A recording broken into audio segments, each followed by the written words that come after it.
So now let's go ahead and get started. So I'm going to close my PowerPoint here, and I'm going to delete this workshop folder because there's nothing in there that I need. So now, though, what I'm going to do is I'll go ahead and clear this. And I'm going to create another folder on my desktop, confusingly also calling it workshop, because I'm not very creative. And so now what I want to do is I want to start writing code that will set me up for doing my research. OK? So to start with, what I'm going to do is I'm going to create a new file. So I'll go back into my Visual Studio Code here, and I'll just close all this stuff because it's been deleted. And because this is a workshop on doing things sustainably, I'll go ahead and set up a new git ignore and initialize this repository, even though that's probably the last time we'll do git today. So I'll say new file. I'll save this as a git ignore. Save, use dot. I'll close this. I'm going to say this is a DS store. And then I'm going to go ahead and I'll close this. And from now on, I'm going to ignore that. And I need to go into this desktop. I need to go into my workshop folder. OK? So now I am in my workshop folder. There's nothing in there, as you can see. But I am going to say git init. So now at least Git is set up if I want to use it to keep track of the really interesting Python classes that we are about to start making. OK? Are there any questions before we dive into this, though? If not, let's go ahead. And I am in my plain text editor, and I'll start a new file. And I'm going to call this artifact.py. OK? And I'm going to call it artifact.py because this is a general set of things that I'm going to be used to study cultural artifacts of some sort. OK? Now, I myself am a literary scholar, so most of what I'm interested in are books. And this is books kind of conceived of broadly. I'm interested in books of any form factor, scrolls, codexes, whatever.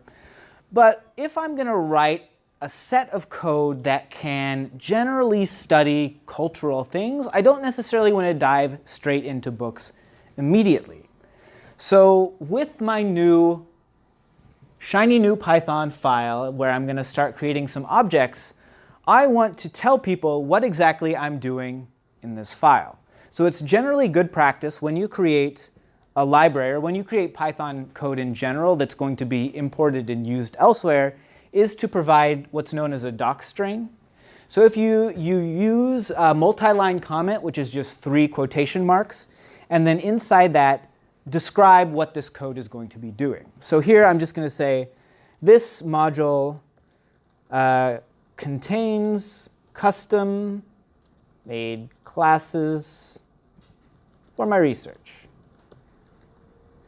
And so eventually what I want to do here in this docstring is I would provide information about what sorts of data do you need to give to my various classes that I'm going to create in here. But for the moment, we're just going to leave it like this.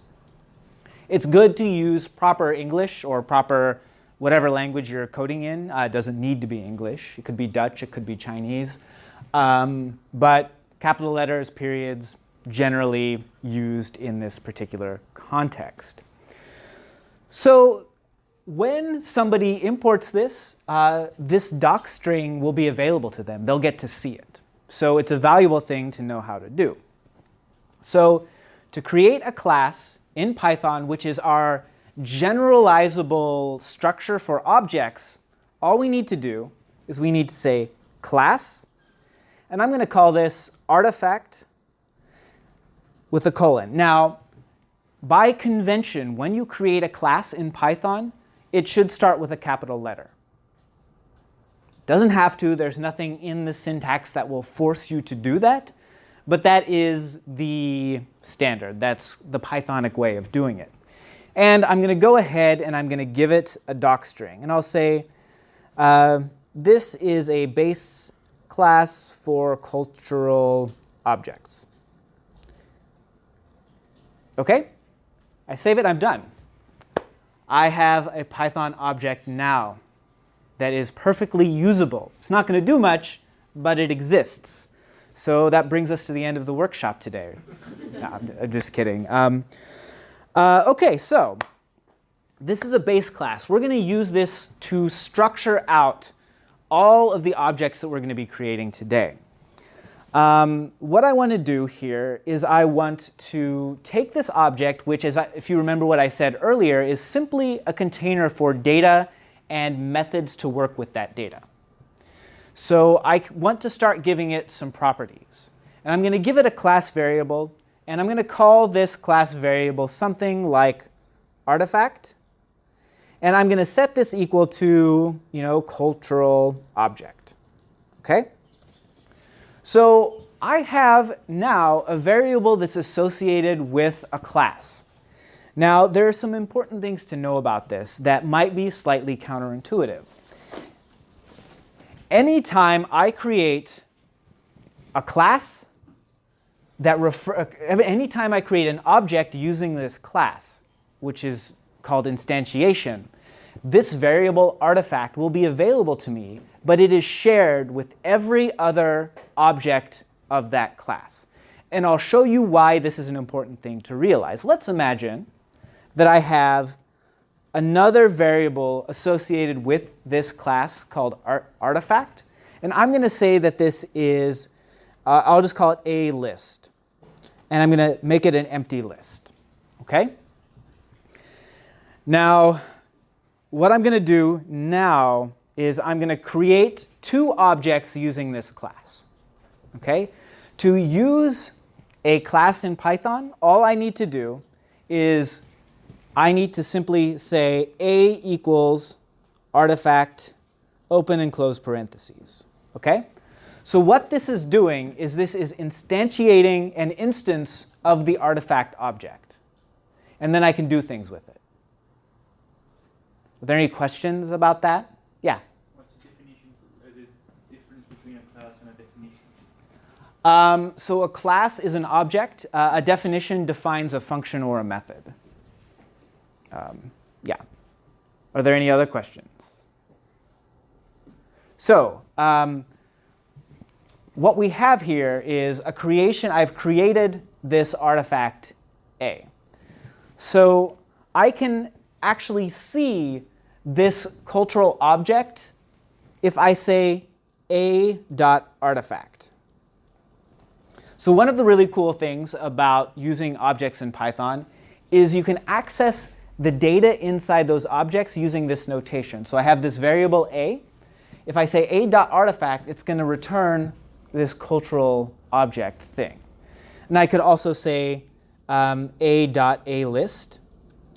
And I'll print it so we can see what that looks like. I'll print a.artifact, and I'm going to print a.alist. OK? So if I go back over here and I say I'm going to Python artifact.py and I run that code, you can see that it prints cultural object and that empty list. OK? Are there any questions about that? So all I'm doing here is I'm printing these properties of this object. What happens then if I create another object, another instance of this artifact? If I say b equals artifact. So I can create as many examples of this artifact as I want. 2, 100, 1,000, 200,000. The only real limit is the memory of my computer. OK? So what I can do is I can say, let's say a.artifact, b.artifact. You can see it both says cultural object. OK? But I should point out that a and b are not the same thing. And I can establish that by simply saying print a and b. So when I do that, it will print out an object identifier. So here we have A is an artifact object that exists at this memory location that ends with DA240. I also have another artifact object that exists at a memory address that ends with 9B128. Okay, so these are not the same thing. Even though basically they contain the exact same information, they exist at different memory locations. They are different objects. They are different instances of Python objects. Okay, so this is important for one very critical reason. If we go back to our code and we look at this, we have a list. It's empty. What if I want to say, let's take this artifact A and add something to this list? Well, that's really simple. So I'm going to print a.list and b.list so we can see what's happening. And I'll print these on different lines just for convenience's sake. So I'm printing a list and b list here. Okay? So what I'm going to do now is I'll go ahead and print this, and you'll see has no, sorry, that is a list and a list. So you can see two empty lists here. Okay? I'll clear this off so we can see this a little better. So you can see that I've printed the A list associated with A and the A list associated with B. Okay? What happens if I say, let's go ahead here and add something to the A list associated with object A? So what I'm going to do is I'm going to say a.alist append, and I'll say yo. So I'm adding yo to A list on object A. Okay? So I can do this. Python will not stop me, but there is an important thing to understand that might really trip me up if I'm not aware of it. I'm going to go ahead and print a.alist again, as well as print b.alist. Now, these are two separate objects, so one might think that we would have one with a list that has yo and the other that doesn't. But if I print this, you can see that both of them say yo now. So anytime one of these objects changes that list, every other object will also be changed. So if you want to have a list in an object that keeps track of information, it cannot be a class variable like this. We'll see how to do it properly in a moment. But just be aware of that, because that can lead to some strange behaviors if you're not aware of it. Okay? Are there any questions? Yeah? Is this only true if the object, so if the A list is immutable? Yes. Which is why if you're going to be using these class variables, if you use immutable things, then it's fine. Because then you're not going to be changing them. Okay? But for example, if I changed artifact to something else, it would change things. Okay? All right. So I think that was something that was, I think, an important thing to deal with. But when this is not a particularly useful object as it stands, so when you create an object, Python will call a particular method that says, here's how I want to create this object. So I'm going to just go ahead and delete all of this, and I'll get rid of this A list because that's bad practice. So when I create this object, I want to give Python some instructions for how it should look. And when I create it, Python will call an initialization function. And I can specify what that function needs to do quite simply by just saying def. So like if we were defining functions outside of the context of classes, I'm going to be defining class methods. Okay? These are the methods that this object will have access to. Now, when you first create an object, you want to call an initialization method, which in Python is specified as __init__, and then parentheses with a colon. Now, anytime we're defining an inherent function or a function that is normally defined in Python, you have this strange underscore phenomenon. It's just part of the syntax, and it will be overriding the default functionality here. So we need one more thing here, though. And this is where it'll get a little bit strange if you've never worked with objects in Python. You need a variable name that refers to the object itself. And this is normally in Python called self. So this is strange, but anytime you create an instance of an object and you want to save information onto that instance, you can refer to it with this self variable. Okay? This will hopefully make a little more sense as we work with it a bit more. Now, this doesn't have to be self. This could be, chimichanga. It could be anything you want. Conventionally, it's self. Okay? So I'm going to use self. And I'm going to say here, self.title equals a book. Okay? So what's going to happen here is that I am going to, anytime I instantiate an instance of this artifact, it will create itself, and it will have a variable or a property called title that's going to have a value of a book. Okay?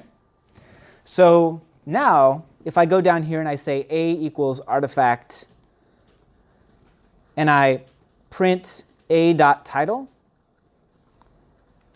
it'll say a book, right? Now, there is an inherent limitation here. If I want to create another variable or another instance of this object called B, if I say B artifact, and then I print B.title, it's also a book, right?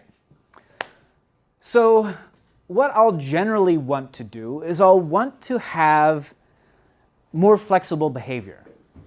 So what I can do when I initialize this artifact is I can accept more parameters. And if you remember when we were defining functions in the other classes, or if you've defined functions in your programming practice, which I'm sure most of you have, all we need to do is if we go up here in the initialization function, and we can give it more variables. And here I'm going to say title. And then I'll say self.title equals title. So now, when I create this object, I can give it a title, and it'll save that title to self.title. So now, when I create my artifact here on line 12, I'll say, first book, and B will be second book. So when I run this code, now you can see that A's title is first book and B's title is second book. So now we have an object that contains different information depending on how we instantiate it. Does that make sense? Are there any questions?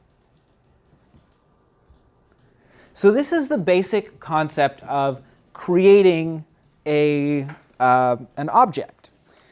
Now,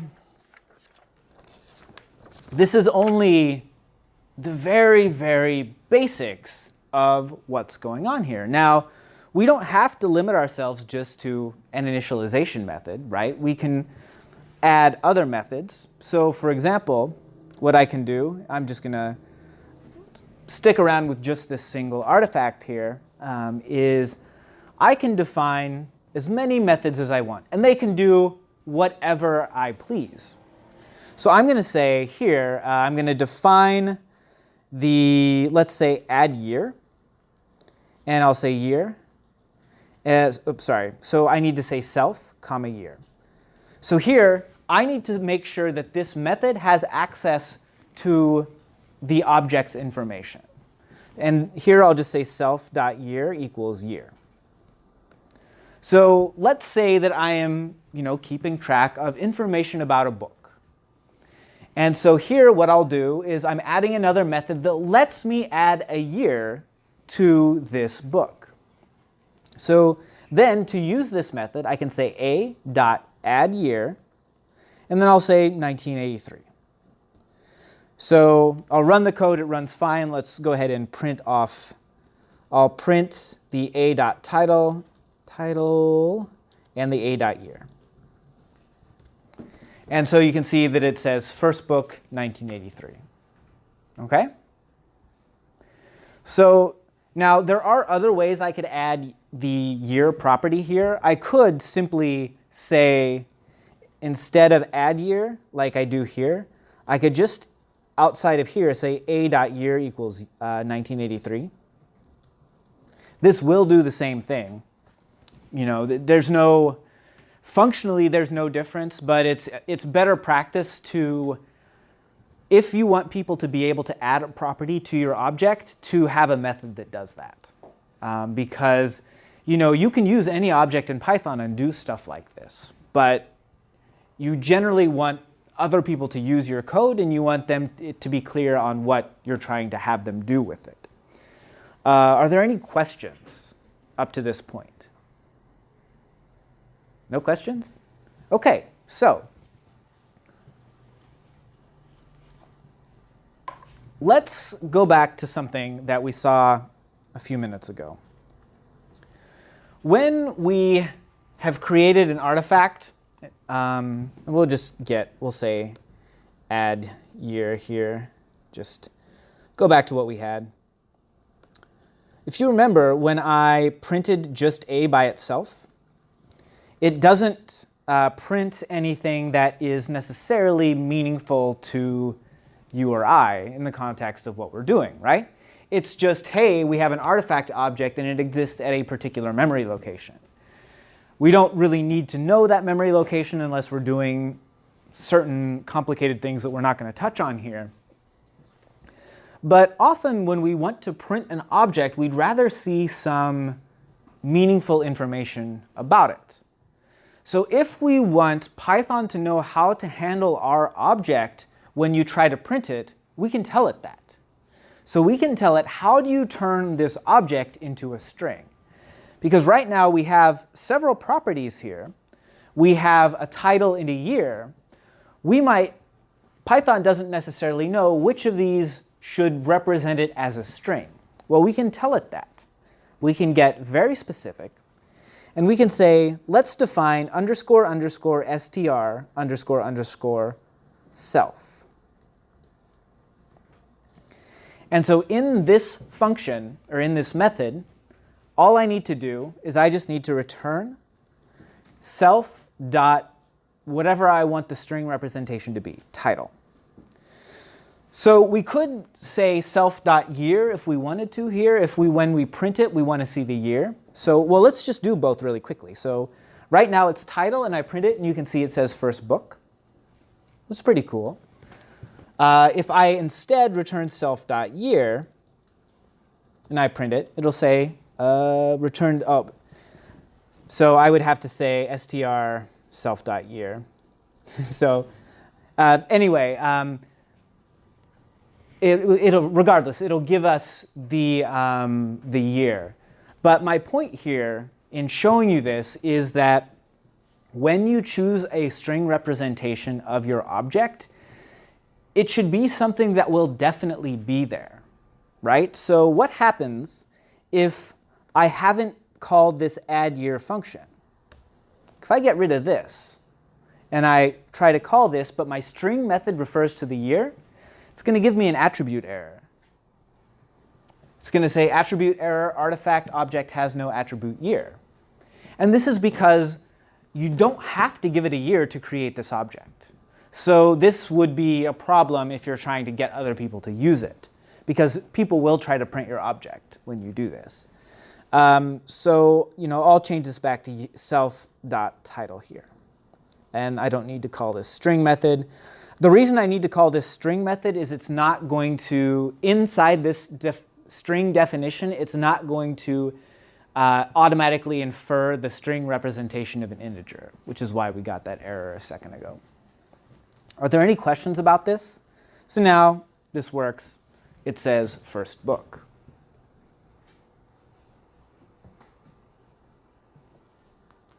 Questions? No questions? All right. So far, I think this has been relatively clear. But let's go ahead and add a little bit more functionality. So I work with texts. I work mostly with books. So let's make this artifact open up a file and save the contents of the file to itself. So this is something that's pretty easy to do. I'll clear this just so it's not in the way. So let's go back here, and let's say that when I create this particular object, I want to also take in a file name, and that file name is of the text of a book. So the first thing I want to do here is I want to actually create a file with some text in it so we can play around with this. So I'm just going to create a new file that I'll call text.txt, and I'm just going to say, this is a file with some text in it that I will parse. So I'm just going to save this. It's not a meaningful text file, but you could, for example, put in a Sherlock Holmes book here. You could put in, the 资治通鉴. You could put in really whatever you want. But for the moment, this is what we're going to do. And so now I have this text file that I have hopefully saved in this workshop folder. I did not double check. Yes, I did. OK. So far, so good. So if I go back to my code here, what if I always want to load this in? Well, I can set this up in a few different ways. But what I'm going to do is in my initialization function, I'm going to take a file name. So here, I'm just going to say file name. So now when I create this object, it expects a title and a file that contains something, right? So now down here, when I instantiate it, I actually need to say text.txt.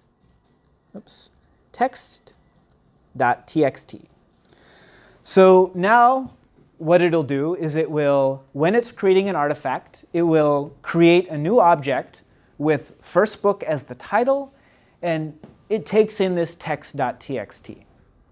Now, right now, we're not doing anything with it. It just exists as a variable right here. But what we're going to do now is we're going to load this file into memory. We're going to load it in and associate it with our object. So I'm going to use a context manager to do this, just so I don't have to remember to close the file. So I'm just going to say with open, then file name r as rf, self.text equals rf.read. OK? So if you're not familiar with context managers, these just make sure that whenever you open a file, it also shuts the file when it's done with it. And so this is kind of the Pythonic way of dealing with these. So what I'm going to do is I am going to open the file name. I'm going to open it in read mode. I'm going to read it into this rf variable. And then what I'm going to do is I'm going to say self.text equals rf.read. OK? Are there any questions about that? Do people here have experience with context managers?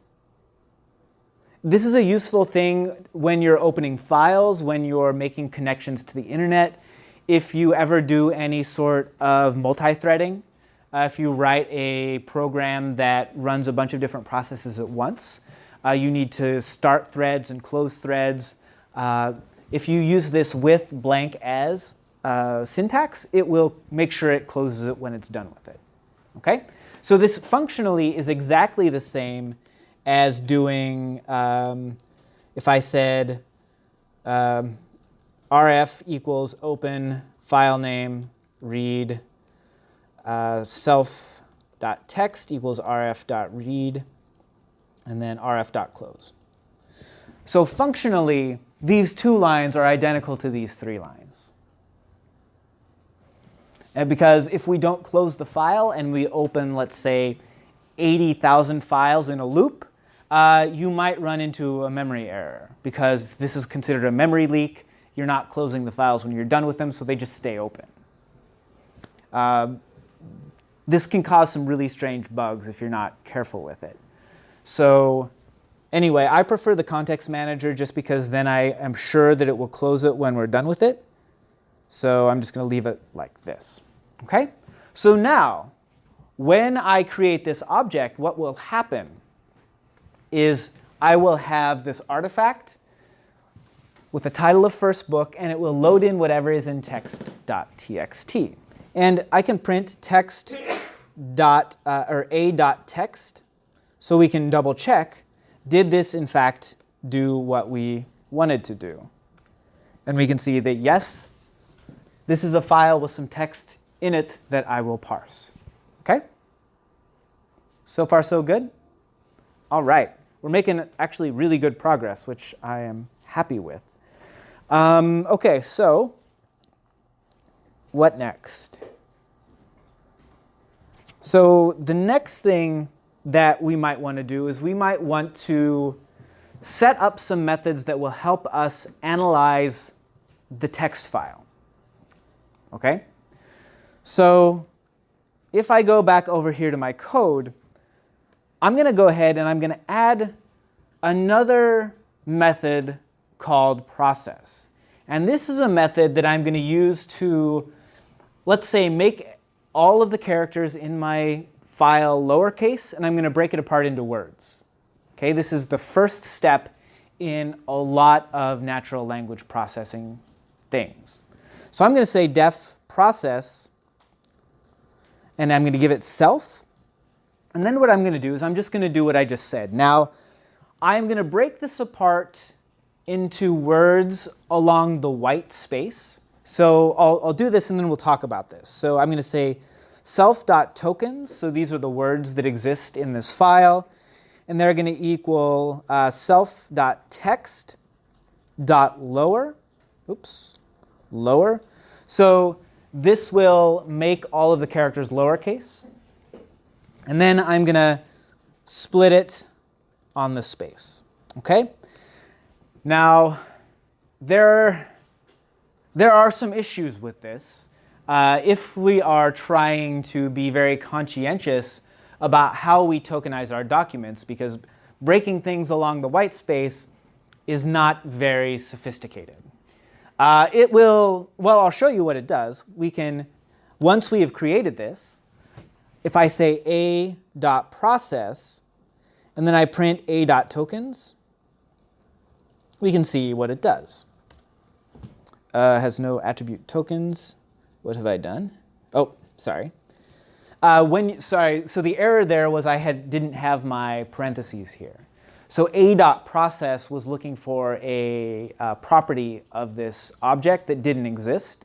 But what I'm going to do here, or excuse me, a.process was just looking for a property. It doesn't exist. And then it called a.tokens, which didn't exist yet. So now when I do this, it says this is a file with some text in it that I will parse. So when you're actually doing NLP, you're not going to be breaking text apart into words just purely along the white space, because you know parse shouldn't have an exclamation point. Parse followed by an exclamation point is not substantively different than parse followed by a period or a comma or a semicolon or whatever. So generally, you would want a way of breaking these texts apart that respects punctuation. You would want to deal with contractions in some way. There are a lot of considerations that go into this. This is not a workshop on NLP, but the Natural Language Toolkit has a lot of tools that help with this, that make it very, very simple for English, for Dutch, for most Western languages.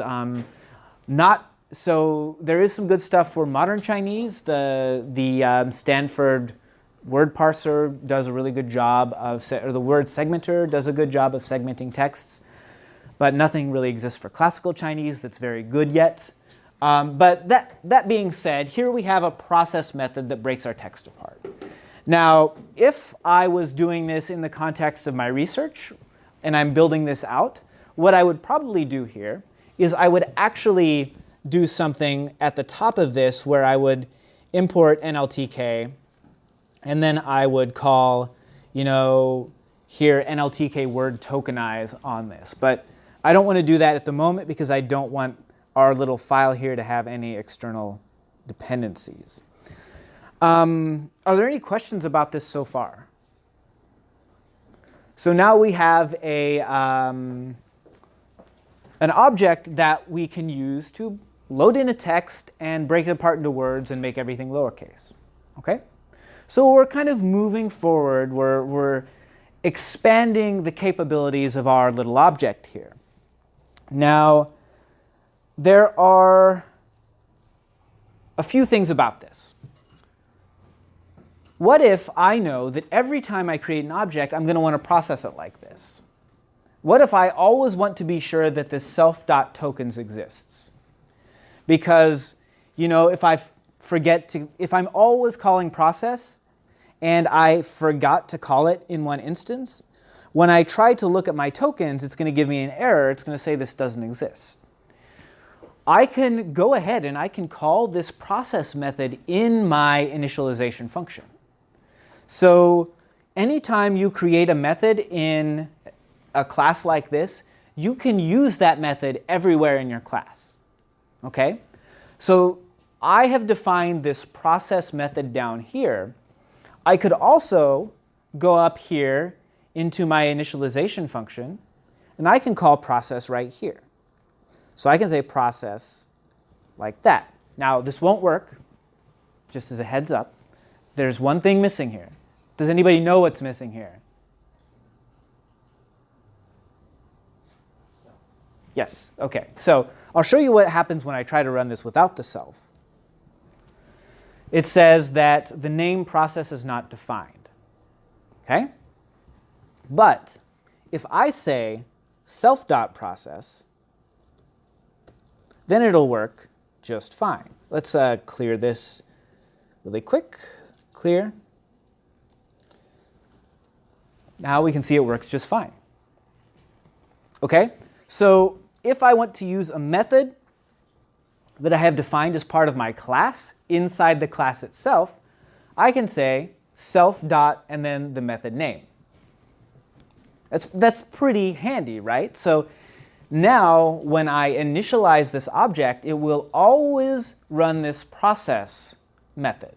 Now, whether or not I want to do that is going to depend on the application itself, but usually this is the case. OK? Are there any questions? So, if not, there is another thing that is, I think, a useful thing to know about. When, what's the best way to frame this? So often you're going to want to loop through words in your tokens list. You're going to want to say, for every item in this list, let's do something, right? So Python, by default, isn't going to know how to handle a for loop related to your particular object. So I might want to figure out some way of setting up this object so I can say, for every something in this object, do something. OK? So for example, does everybody know about running a Python script with the interpreter active, the live interpreter? I'll show you something, a handy thing to know how to do. Is if I say python-i artifact.py, what will happen is it'll run this code, and then it'll open the Python live interpreter. So now I have these 3 carets here, and I can say, I have my object A in memory. I can say a.title. It's a handy thing to know how to do, right? Anyway, what I might want to do now is I might want to say let's say for every word in A, do something. So I could say print word.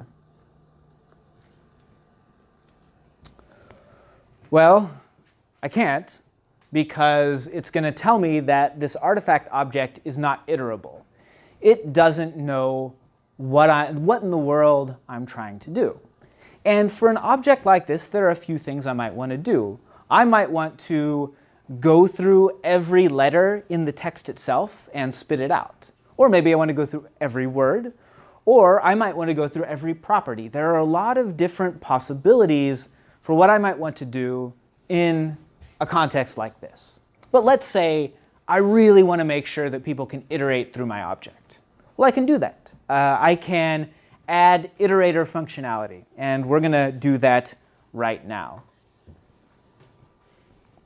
So there are a couple things that we need in order to be able to do this. The first thing is we need to define something called an iterator. I'm just going to say def underscore underscore iter underscore underscore self. So what's going to happen here is this is simply telling Python, hey, I want this to be an iterator. I want to be able to iterate through something about this particular object. And this particular function should always just return self. OK? So what I can do now here is we'll just set this up for when our iterator function is done. I'll say for word in a print word. OK? So we're going to build this step by step. So let's run this and see what happens. So I'm going to go ahead and quit. So if you did what I just did, to exit, you just need to say quit with open and close parentheses here. But I'm going to run this without this I flag there. I'll run this, and it'll say iter returned non-iterator of type artifact. So we're not there quite yet, right? That is, if you're not sure what that means, that's fine, because it's just telling us that we're not there yet. But we'll get there. We're, in fact, not too far from it. So in addition to this iter function, we also need a next function. So the way that iterators work is they'll give you something, and then they'll call next. And then they'll give you something, and then they'll call next. And they'll do this until the end of whatever it is that you're trying to work with. So I need to define some function called next, and this also has our funky underscores. So next is going to take self. Now, I need to be able to keep track of where in my object I am, because let's say I'm going to set this up to go through every word in that tokens list. Well, my object needs to know where in that tokens list I exist. So I'm going to go back up to my initialization function and make one small change. I'm just going to say self.index equals 0.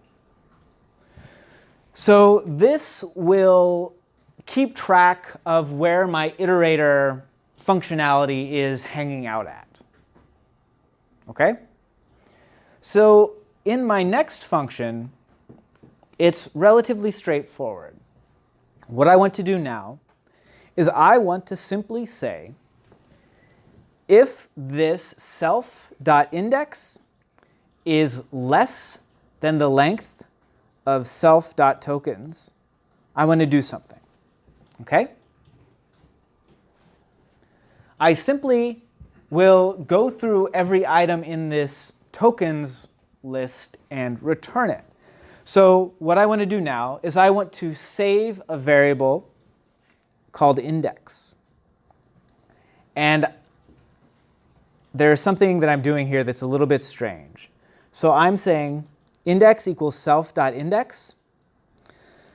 You'll notice that I have this underscore that starts this variable. I don't need this.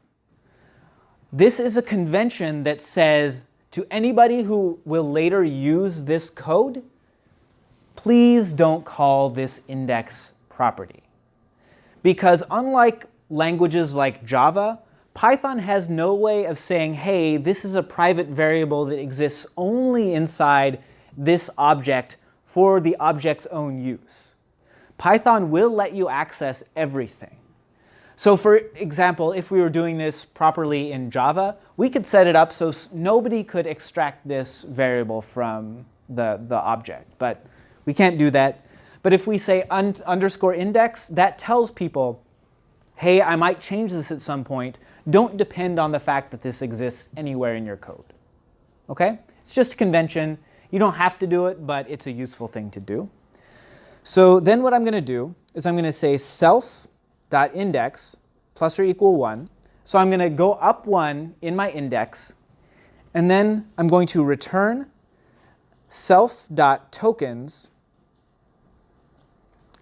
at underscore index. Okay? So the reason I save this temporary variable underscore index is because I have to iterate the self.index before I return the value. And in fact, what I actually want is self.index minus 1 here. So I'm just doing this so I don't have to do anything weird there. Does that make sense? OK, so what next we'll do is it'll say, as long as self.index is less than the length of tokens, let's keep going, right? But I also need to tell it, well, what happens if it is equal to or greater than the length of self.tokens? Well, all I need to do here is raise stop iteration. And I'm done. This will work, assuming I haven't made a typo, which is often a very big assumption. So we'll run this. And haha, it worked, right? This is a file with some text in it that I will parse. Right? It works. So now our object is a fully fledged iterator. But what if I want to iterate through this again? So I have this object. It's cool. Like I run it. I can iterate through these tokens. But in a lot of cases, I will want to iterate through this more than once for some reason or another. So if I go down here, and I'll just say print, let's do it again. Oops. We'll do this. Let's do it again. And then I'll say for word in A, print word. And I'll do this. And I'll run this. It says, this is a file with some text in it that I will parse. Let's do it again. You'll notice it didn't do anything. Why didn't it do anything? Can anybody tell me why it's not iterating again? Oh, why I did. Because the index is still very high. For word in A, so I've told it twice to go through. But yes, it's because if we look at a.index, oops, a.index, we'll print that.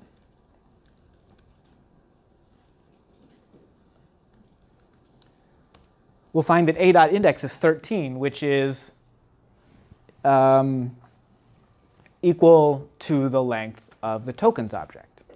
So when you create an iterator, by default, you can actually only iterate through an object once. So in a lot of cases, in regular Python programming, you would have to re-instantiate your object. Well, if we want people to be able to iterate through this more than once, we can have a simple fix. We can just say, when in this else function we raise stop iteration right before we do this, we can just reset index to 0. So if we do this, it now works just fine. So now the index is back at 0, and it iterates through it again. Right? Does that make sense? Are there any questions? OK, so we